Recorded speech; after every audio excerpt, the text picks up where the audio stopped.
Scorpio, hi! Welcome to Mystic Queen PH. At ito ang inyong weekly reading for April 15 to 21, 2024. This is a general reading. Just take what resonates. Watch your Sun, Moon, Rising, Venus for other messages. And thank you sa lahat ng mga sumusuporta dito sa ating channel. Just a reminder, gamitin nyo lamang ang reading na to bilang gabay. Pa-follow, like na rin ang ating Facebook at TikTok. Lahat po yan, Mystic Queen PH. Like, share, subscribe. Turn on post notifications para lagi kayong updated sa ating mga readings. And if you're interested in private readings, meron tayong link sa description at sa pinned comment. Paki-check nyo na lang. Okay, Scorpio. Let's see. Life purpose. Okay, so I feel like this week, you will realize your life's purpose, yung iyong destiny. Mas ano ka ngayon, focus sa kung anong landas yung dapat mong tahakin. Yung iba sa inyo, alam nyo na yung inyong life's purpose. You have the shadow. Maaring meron kang kailangang i-workout sa sarili mo, i-release na outdated belief system, or release yung mga pinanghahawakan mo pang dyan. Sama ng loob from the past. Kasi it's not going to help you anymore. Lalo na kung na-close mo na yung chapter na yon. Some of you are so much connected to the source. So, yung iba sa inyo, meron kayong abilities, spiritual abilities, psychic abilities.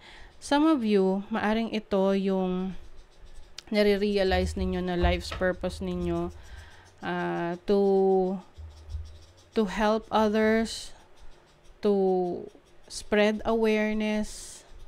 Maaring you are spiritual leader, spiritual healer, spiritual teacher, or you practice different esoteric you do esoteric practices like tarot reading, astrology, palmistry, at kung ano-ano pa, no? That will help the collective. And there is also na meron pa kayong kailangang i-reassess sa inyong situation, mga bagay na iniiwasan nyong harapin. So, ngayong week na to, maaring maglalakas na loob na kayo na harapin yan. Kasi 'di ba minsan kapag it's too heavy to handle, ang ginagawa natin, iniiwasan na lang natin para hindi muna tayo ma-stress sa situation na yon. Lalo na kung hindi ka pa ready doon sa proseso na kailangan mong pagdaanan. For example, annulment. So, yung iba, kahit na separated na sila physically ng kanilang partner, hindi sila nagpapa-annul kasi yung proseso ng annulment ay unang-una magastos, stressful, inconvenient, no? So, yung iba, iniiwasan na lang yon, hindi na lang hinaharap. Without them knowing na pwede yung maging sagabal or hindrance sa mga relationships nila in the future. Yung tipong hindi sila pwedeng ikasal sa iba kasi nga, kasal pa sila dahil hindi nila hinarap or inayos yung kanilang annulment. Something like that, no? Yung ganong klaseng analogy na yung iba sa inyo meron kayong iniiwasan na kailangan yung ayusin. Kasi sa tingin nyo, hindi pa kayo ready na harapin. Pero eventually, may effect yan sa inyong future. Okay? Let's see your overall energy. 2 of Cups. So, this is about commitment, union with someone. I feel like if you are in a relationship right now, ini-enjoy mo yung pakikipag-connect dito sa taong to, whoever this is.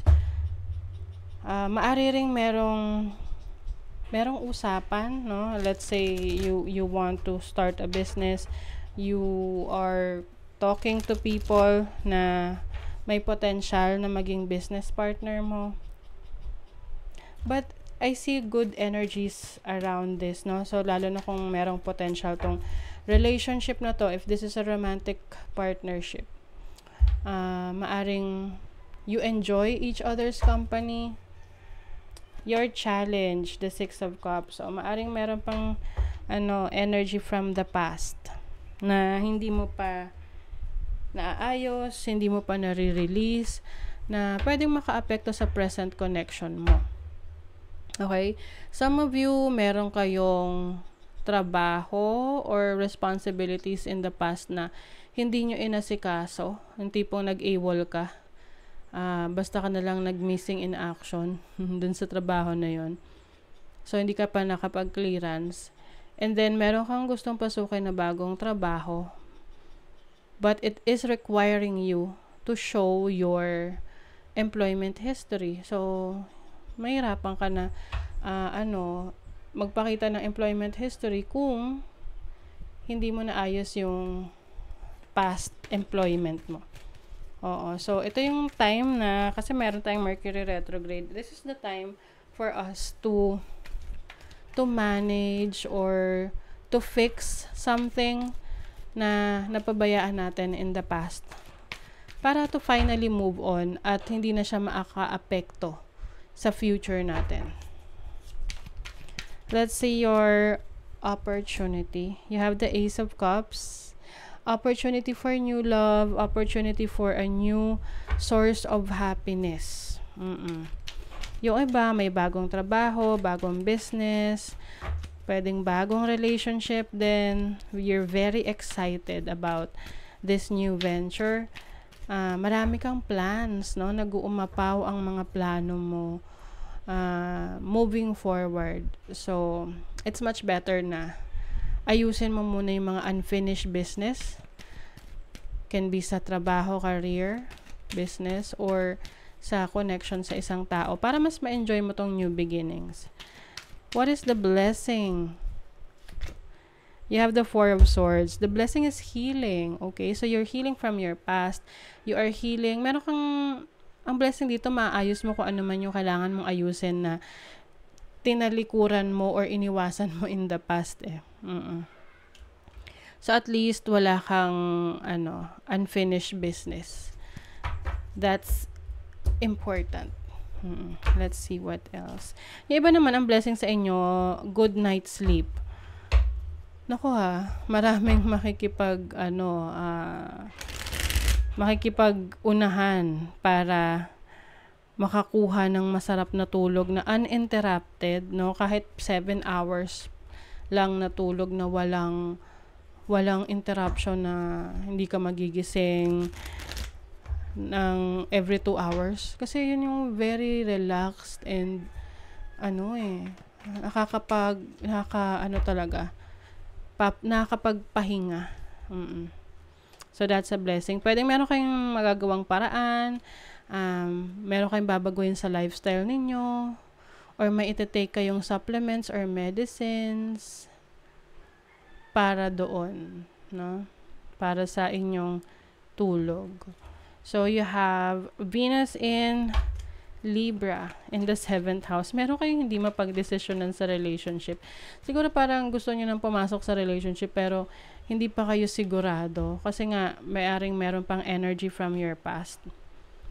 You have the Moon in Gemini in the 3rd house. 3rd house is about your learning. So, maaring meron ka ngayong aaralin na skills, and magiging madali lang para sa'yo na maintindihan to. Madali lang sa'yong matutunan ito. So, this is going to be very helpful sa'yo. You have Moon in Capricorn in the 10th house. I see leadership role for you, Scorpio, sa trabaho ninyo. Lalo na kung ikaw ay magpapakita ng pagiging interesado, bibo, active, no, sa workplace. Kasi pwedeng maraming makapansin yan. Mapapansin ka ng boss mo. Pwedeng bigyan ka ng ibang opportunity para ma-promote ka in the future. So, I also see you na nagiging very, very, very busy. Kung may negosyo ka, talagang hands-on ka sa business. Some of you may travel opportunity sa work, sa trabaho, sa career, sa business. Maaring ikaw yung tipong mapapansin ka sa company mo na, ikaw yung gagawin nilang candidate for training, no? Ipapadala ka sa ibang lugar, sa ibang bansa para mag-attend ng convention, training, And yan ay ano na sa'yo, no? Credentials mo na yan. Pag dumating yung salary increase or yung promotion, o isa ka na sa mga candidates. Sa romantic connection, yung iba sa inyo, you will spend time with your romantic partner. May date, no? Baby time, bebe time. Oo, so time together would make this relationship special. So if you are single naman, possible na meron kang makaka-date, no? Someone na interesado ka. Okay? So that is your reading, Scorpio. Thank you so much. Bye.